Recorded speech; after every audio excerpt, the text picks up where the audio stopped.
In the village of Umoibo, where the red earth meets the feet of the Iroko trees, there lived a woman named Mama Nkechi. She was known for two things: her sharp tongue and her sharper eyes, eyes that saw everything and forgot nothing. Mama Nkechi had buried her husband, Papa Eze, when their only son, Obinna, was just 11 years old. From that day, she carried the weight of two lives on her back, her own and the boys. She sold gari and palm oil in the market from cockscrow to ducks.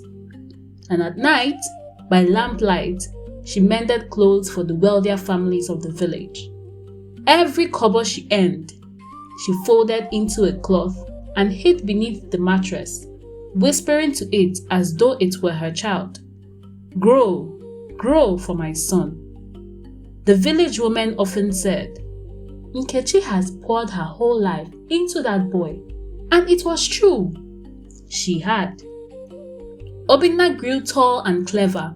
He was the first in Umoibo to pass his exams with distinction, the first to be called graduate by the elders, the first whose name was spoken in the market with pride rather than pity.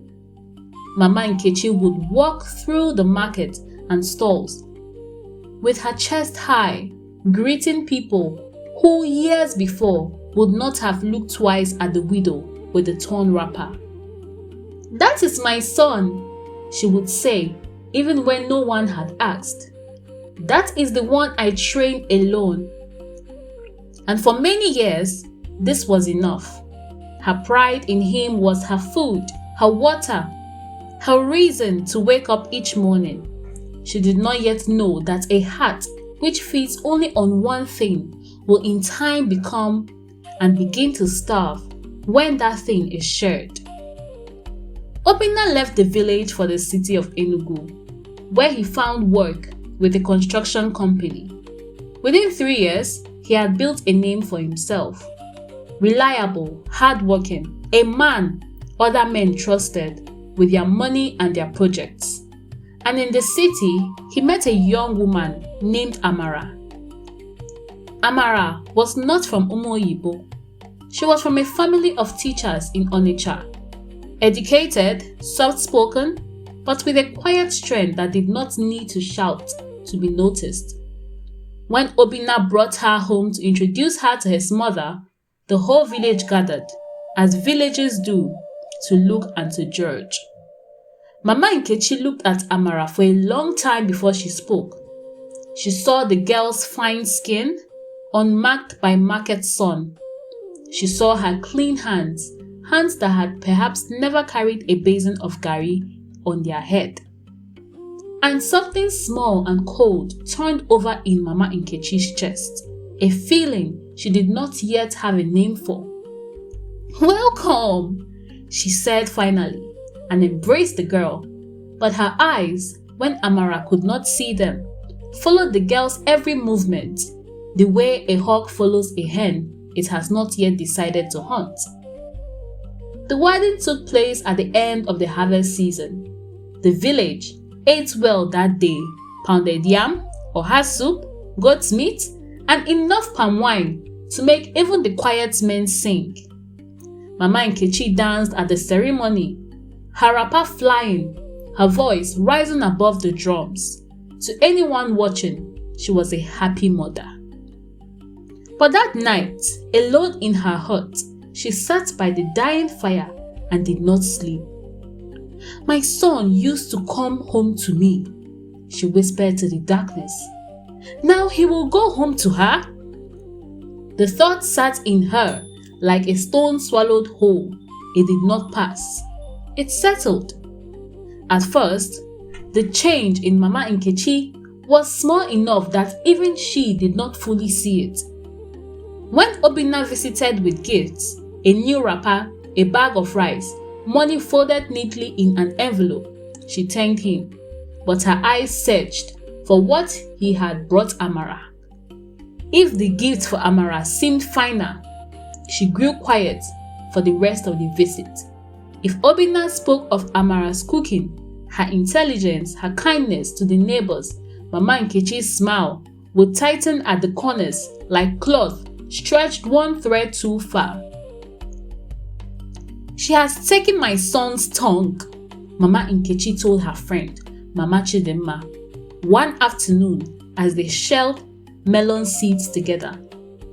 "All he speaks now is Amara this, Amara that. Is that not the way of young husbands?" Mama Chidimma said gently. "You spoke the same of your own husband, may his soul rest, when you were newly married." But Mama Nkechi did not want gentleness. She wanted someone to agree that a wrong had been done to her. When Amara became pregnant, the village rejoiced.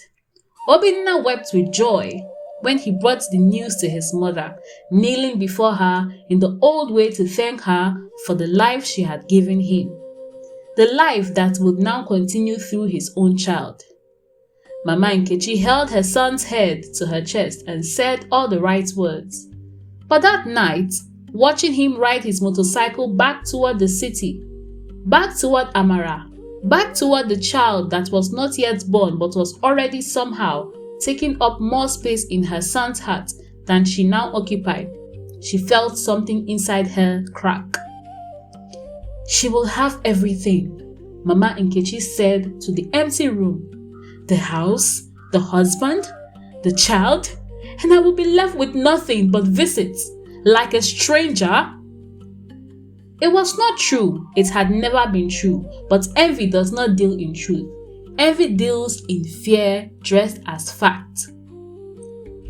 There lived at the edge of the Ogbaru forest a Dibila, a native doctor named Okonko, whose name was spoken in whispers by those who needed things the church could not give them and the hospital could not cure for some reason. Some went to him for healing, others went to him for harm dressed as healing. It was said that Dibia Okonko did not ask a person reasons, he asked only for their offering. Mama Nkechi told no one where she was going the morning she wrapped a cloth around 3 yams, a bottle of good gin, and every coin she had saved that month, and walked the long path into the forest. She found the Dibia sitting outside his hut, grinding something in a wooden mortar. His eyes closed as though he had been expecting her. Mwam, he said, without opening his eyes. "My child, what weight do you carry that you have brought it all the way to me?" Mama Nkechi knelt and laid her offerings before him. "My son's wife," she said. "She is taking everything from me. My son's love, my place in his house. Soon, even my grandchild will call another woman the one who raised my father, more than she calls it me." The Dibia opened his eyes slowly. "And what is it you want from me?" Mama Nkechi's voice shook, but she did not stop. "I want her to trouble him. I want the marriage to sour, small, so that he remembers whose love came first. I do not wish death on her, no.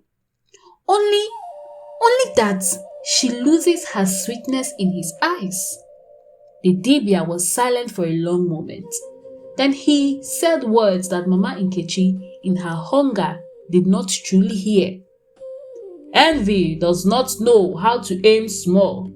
Once you release it, it grows teeth of its own, choosing, not yours."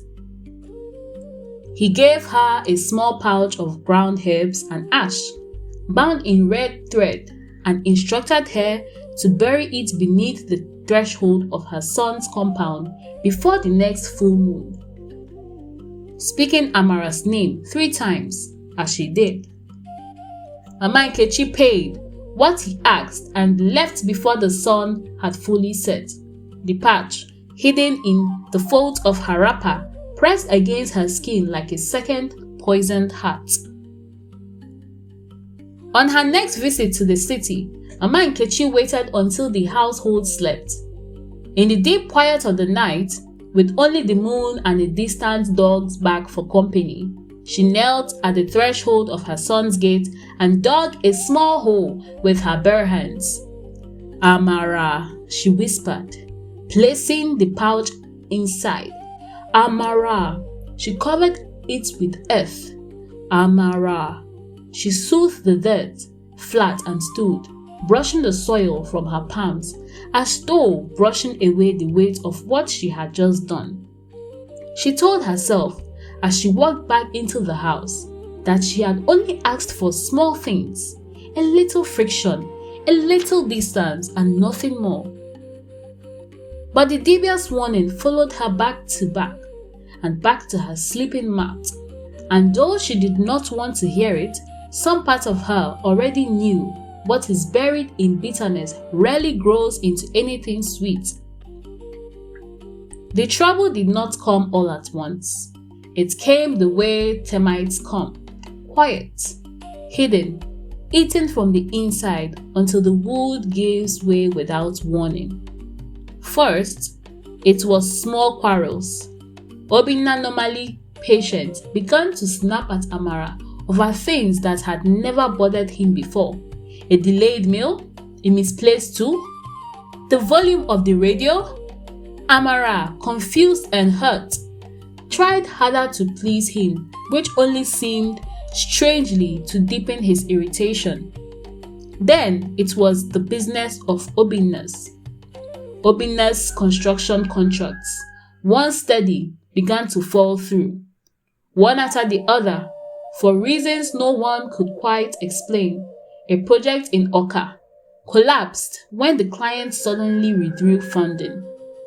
A partnership he had trusted turned out to be built on a foundation of lies. Money that should have come did not come.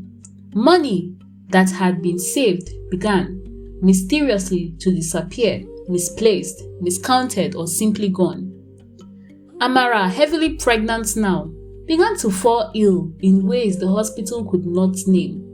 She grew weak in the mornings, her strength draining as though something unseen were pulling it from her while she slept. The doctors ran tests and found nothing. The elders, when consulted quietly, exchanged glances that Obinna was too exhausted with worry to notice.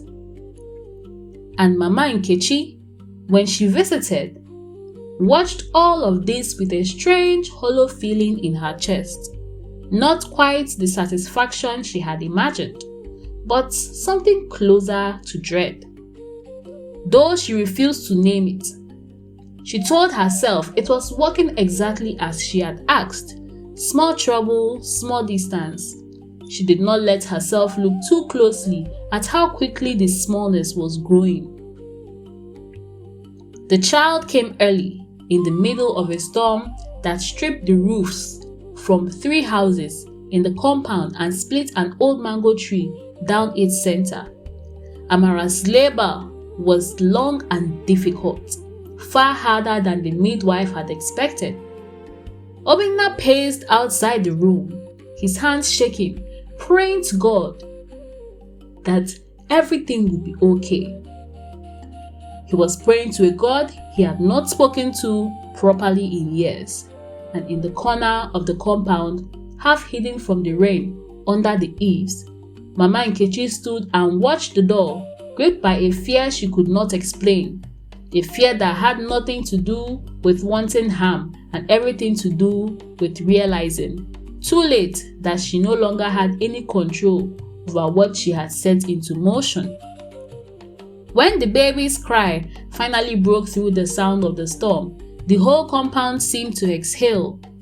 A girl, small but breathing and strong, lunged despite the ordeal. But Amara did not wake easily.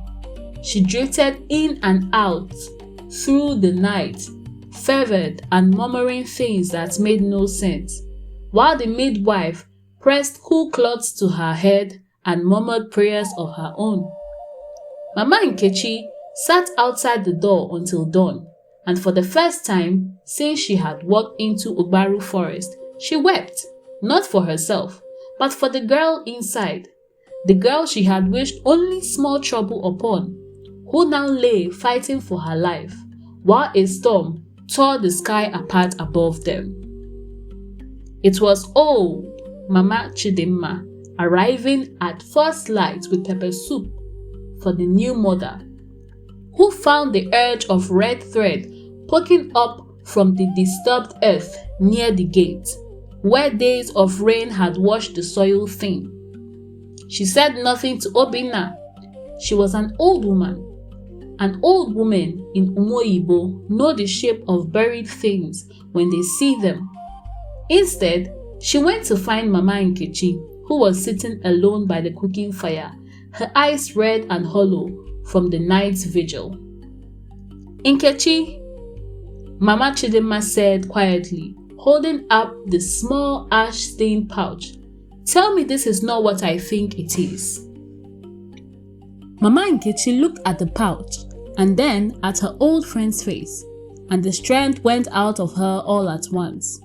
Like water from a cracked pot, she told Mama Chidimma everything: the forest, the dibia, the words she had whispered into the earth 3 times.